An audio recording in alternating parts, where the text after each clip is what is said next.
प्यार कर रहे हैं। जीवन आनी जाने छाया, झूठी माया झूठी काया, फिर काहे को सारी उमरिया।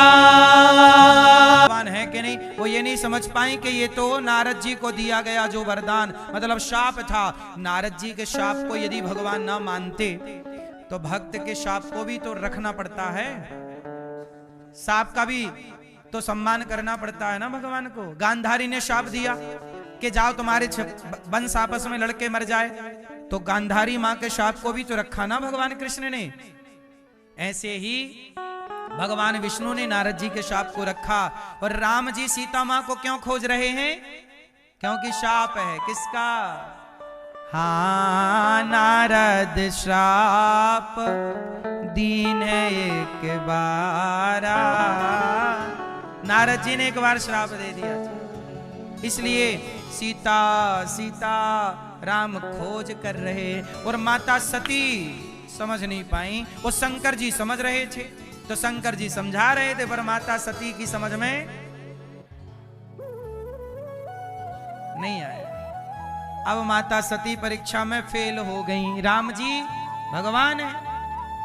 अब माता सती बोली मैं क्या करूं, कहां जाऊं, क्या करूं, पकड़ी गई मैं तो। ये तो प्रभु आपने क्या करूं। अब मैं राम सती गई शंकर जी के पास। शंकर जी बैठे ध्यान में। शंकर जी से कहा चलो अब चलते हैं। शंकर जी बोले हो गई परीक्षा? तो माता सती ने कहा ना भोले बाबा, मैंने कछु ना परीक्षा लीन है गोसाई। हे भोलेनाथ, मैंने कोई परीक्षा नहीं ली। सती मां ने झूठ कह दिया। क्या कह दिया? और जहां रिश्तों में झूठ बोलना स्टार्ट कर दो आप, बस वहीं से रिश्ते खत्म हो जाते हैं।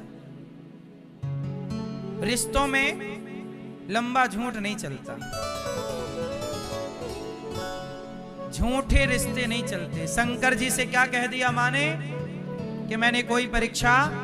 शंकर जी तो ध्यान लगा के सब दे। शंकर जी से क्या छिपना, शंकर जी के सामने सब पिक्चर प्रकट हो गई। सब देख लिया कि इन्होंने तो मेरी माता का रूप धारण कर लिया। अच्छा, शंकर जी सती मां को शंकर जी सीता मां को क्या मानते हैं? त्वमेव माता च पिता त्वमेव। सीता को माता और राम को पिता। अब शंकर जी बोले कि मेरी पत्नी ने मेरी माता का रूप धारण कर लिया। अब जब माता बन गई तो पत्नी के रूप में स्वीकार कैसे करूं? अब तो मर्यादा बिगड़ जाएगी कि जो मेरी मां हो गई अब मैं उसे पत्नी के रूप में रखता हूं तो मर्यादा बिगड़ जाएगी। तो शंकर जी ने माता सती का परित्याग कर दिया। संशयात्मा विनश्यति। जो भगवान पर संदेह करता है उसका विनाश हो जाता है। इसलिए ईश्वर श्रद्धा का सब्जेक्ट है, संदेह का सब्जेक्ट नहीं है। ईश्वर पर श्रद्धा रखो, संदेह नहीं। कुछ लोग कहते हैं कि भगवान है कि नहीं है। अच्छा एक बात बताओ, आपके कपड़े जो पहने हो उसे किसी ने बनाया है कि बिना बनाए बन गए? आपने जो कपड़े पहने हैं उसे किसी ने बनाया होगा कि बिना बनाए बन गए होंगे? बोलो हाँ। यदि कपड़ा है तो बनाने वाला भी होगा। चश्मा है तो बनाने वाला भी होगा। यदि चश्मा है तो बनाने वाला भी होगा। मोबाइल है तो बनाने वाला भी होगा। तो ये संसार है, आप हैं, हम हैं, तो हम सबको बनाने वाला भी तो कोई है। और जो कोई है उसी का नाम भगवान है। तो लोग कहते हैं कि भगवान है कि नहीं। अरे ना होने का तो सवाल ही नहीं उठता। कोई ना होता तो बिना बनाए संसार कैसे बना होगा? जरा सोचो ना। बिना बनाए कपड़ा नहीं बना तो संसार कैसे बना होगा? कोई तो है। एक बात बताओ मैया, तुम मां के पेट में थी कि नहीं? नहीं थी? थी। जब आप अपनी मां के पेट में थी मैया, जब आप अपनी मां के पेट में थी तो आपकी जो आंखें हैं, पेट में आंखें किसने लगाई थी? आपके मां के पेट में आंखें तो नहीं थी, लेकिन पता नहीं वो आंखें कहां से आ गईं और बच्चे के सही जगह लग गईं। ऐसा नहीं हुआ कि कनपट्टी पे लग गई हो। क्यों? सही जगह आंख लगी है, सही जगह आपके कान लगे हैं। मतलब कोई तो था ना मां के पेट में जो बैठे बैठे आपको बना रहा था। हाँ या ना? लेकिन वो रचना इतनी सूक्ष्म थी कि उस रचनाकार को आप पहचान ही नहीं पाए। मां का पेट तो एक जगह है, खेत है। मां के पेट के खेत में आप ईश्वर की फसल हैं। बोलो हाँ। आपको पेट में ही तो ईश्वर ने डिजाइन किया है। इसलिए भगवान का हेड ऑफिस क्या है? माता का पेट नहीं है। तो मैया ये बताओ कि आपको बनाने वाला कौन है? मां ने बनाया, पिता ने बनाया कि भगवान ने बनाया? आपको किसने बनाया? मां ने।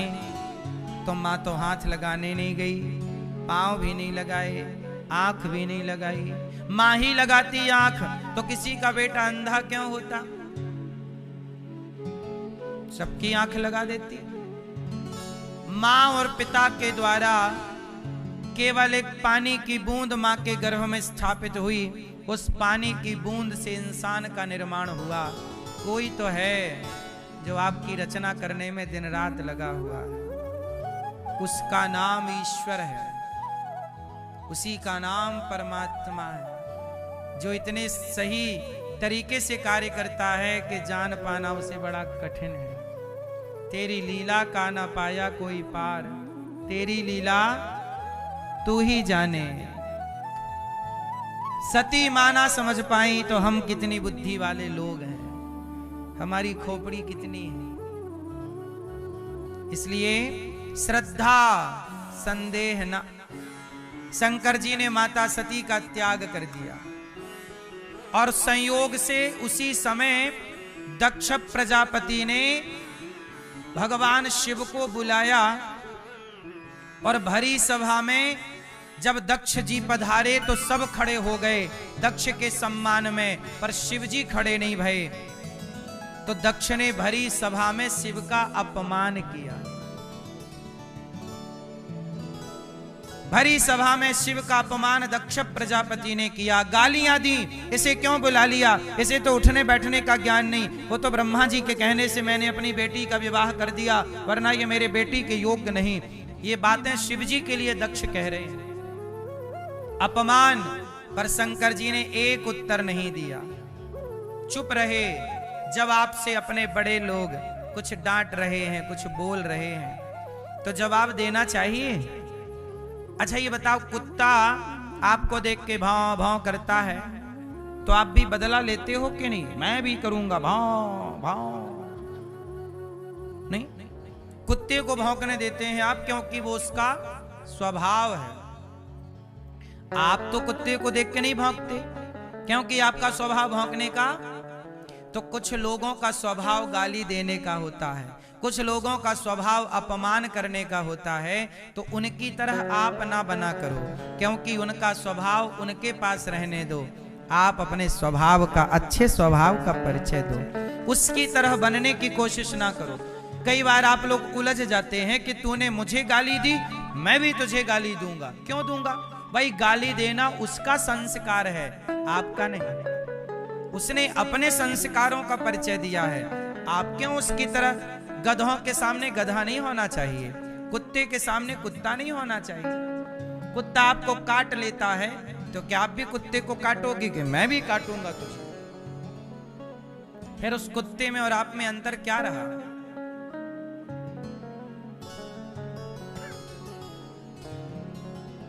जरूरी नहीं।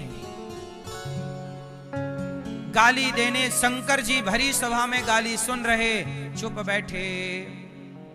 जब अपमान हुआ शिव जी चुपचाप चले गए, कोई उत्तर नहीं दिया। बाद में दक्ष ने यज्ञ किया, सबको बुलाया। शिव को नहीं इसलिए नहीं बुलाया ताकि मैं इनका अपमान कर सकूं, अपमान के लिए दक्ष ने यज्ञ किया। देखो यज्ञ भी किसके लिए रचा? अपमान के लिए। उस यज्ञ में सब आए, शिव जी नहीं आए। माता सती उस यज्ञ में जब गईं, पति का अपमान तिरस्कार देखा, माता सती उस यज्ञ में जल करके भस्म हो गई कि मैं पति का अपमान नहीं देख सकती। पत्नी किसे कहते हैं? जो पति का अपमान करे वो ना मेरी मां।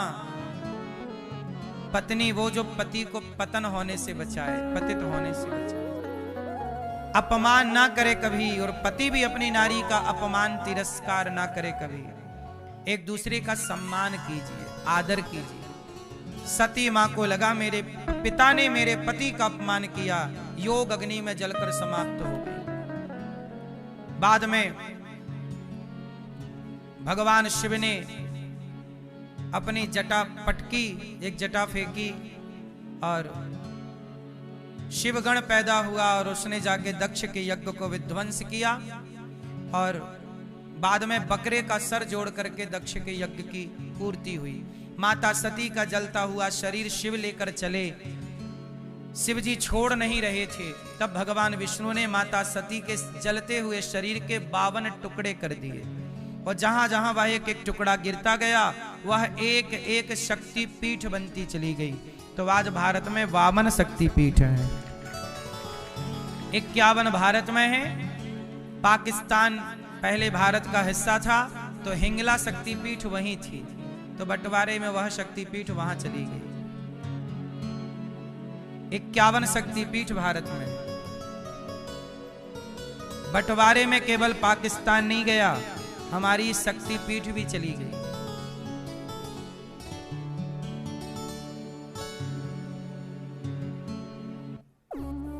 तो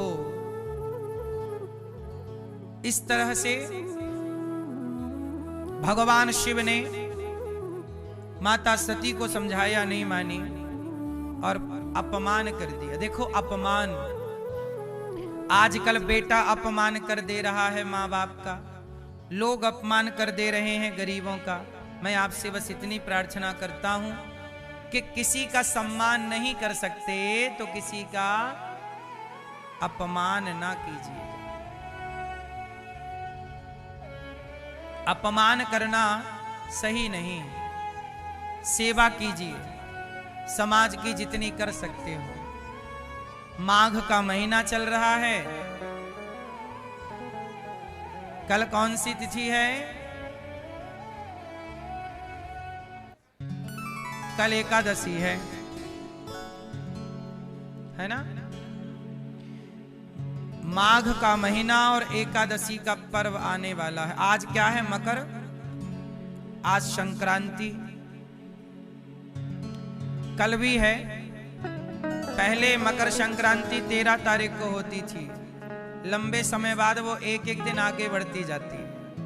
पहले 13 को होती थी, फिर कल 14 तारीख को मकर संक्रांति रहेगी। 14 को भी कुछ कह रहे हैं, कुछ 15 को भी। तो आप ये समझ लो कि मकर संक्रांति का पर्व स्टार्ट हो गया है। हजारों संत रोज आते हैं, आज भी यहाँ संत लोगों का पदार्पण हुआ और हजारों संत यहाँ भी प्रसाद पाए। यहाँ भी आप अखंड जो अन्न क्षेत्र चल रहा, संस्कारवान हर फील्ड में जाइए, पर शिक्षा के संग संस्कार। ये बदलाव सीबीएसई बोर्ड की विद्या निःशुल्क मिलेगी। गौरी गोपाल विद्यालय कार्य कर रहा है, बस आप सहयोग आशीर्वाद देते रहिएगा। गौरी गोपाल आश्रम में हमारी बेसहारा वृद्ध माएँ रहती हैं। वो माएँ जिनको अपनों ने साथ नहीं दिया, ऐसी जरूरतमंद माएँ यहाँ रहती हैं। हमारे दीपक जी सैनी फरीदाबाद से हैं, यहाँ हैं। इन्होंने माताओं की सेवा, अन्न क्षेत्र की सेवा, सभी गौरी गोपाल की सेवाओं में इन्होंने माताओं के लिए दवाई, माताओं के लिए सब व्यवस्थाएं की और उन्होंने 5 लाख रुपए का सहयोग किया। आप भगवान ने योग्य बनाया हो तो जरूर इन सेवाओं से जोड़िएगा। हमारी ये माएं, जिन माओं ने बच्चों को पाल पोस कर बड़ा किया, आज उन माओं को घर से बाहर निकलना पड़ा। कुछ माएं यहाँ ऐसी हैं जिनके बच्चे हैं, तो कुछ माएं ऐसी हैं जिनके बच्चे नहीं हैं। नहीं हैं तो हमें और आपको बनना होगा, हैं तो उन्हें संस्कारवान बनना होगा। अब हैं पर संस्कारी नहीं है तो भी उनकी माँ को वो निकाल देते हैं। माएं, ऐसी माओं के लिए आपसे मेरी प्रार्थना है कि आप अन्नदान करो। आप सहयोग करते हैं ना, तो 310 माएं हैं, अब 310 माओं को रोज भोजन कराना है। आपके घर में कितने लोग हैं? 5-10 पुण्य कर सके, हम किसी के काम आ सकें। यदि हम किसी के काम नहीं आए, हमारा धन किसी के पेट भरने के काम नहीं आया, तो क्या हमारे धन की सफलता है? हमारे जीवन की सफलता है? किसी के काम जो आए उसे इंसान कहते हैं, पराया दर्द अपनाए उसे